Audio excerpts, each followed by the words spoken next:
Wake Harper up? Not a chance. He's Rip Van Winkle. For 2 years, we've asked him to step up and help the forest industry. And for 2 years, he's turned a blind eye. He has not done one thing. In 2 years, we lost in the forest industry 55,000 jobs. Shame on him. He's done absolutely nothing. Him and his ministers have tried to hide behind the softwood lumber agreement. We can't help you in the pulp and paper industry because it's a violation of the softwood lumber agreement. Well, there's a one-word answer to those stupid remarks. Bullshit!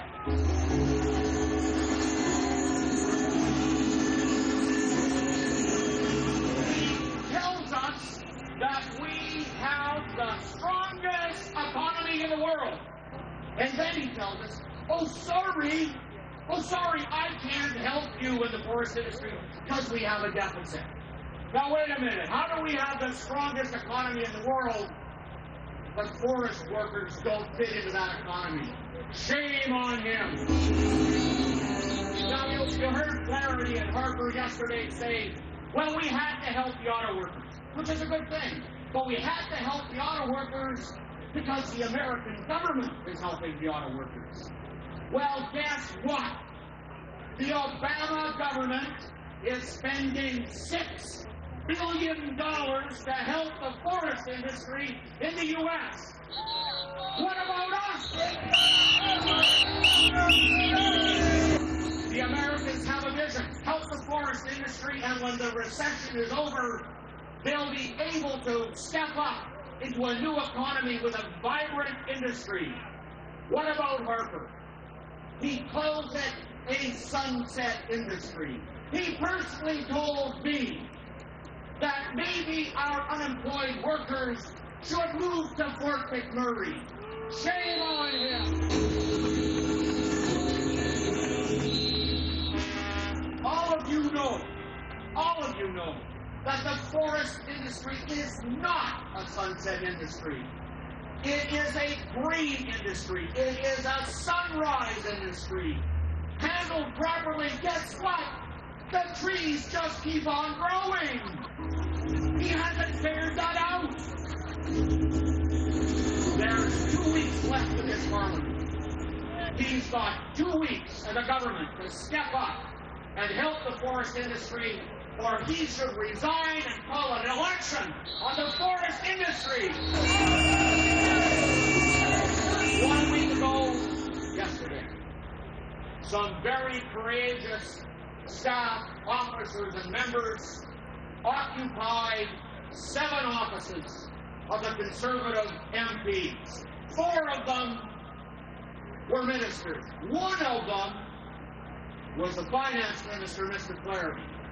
From those brave actions, today at 4:30, we have a meeting with Mr. Flaherty to demand that they put forward our positions, our proposals to save the forest industry. It would be right for all of us, for Canadians, for Quebecers, to ask, well, so what are our demands? First off, our demands are not for bailouts. What we want is loan guarantees at commercial rates so that our industry can refinance itself, so it can put money into capital expenditure and invest in the future. We want a level playing field with the Americans. And finally, we want a guarantee from this government that our pension plans are secure and our pensioners' income is safe.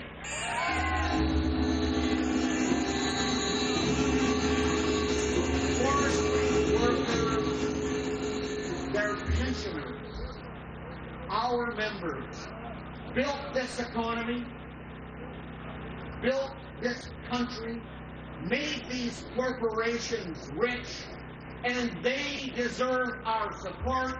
We will never let our pensioners down.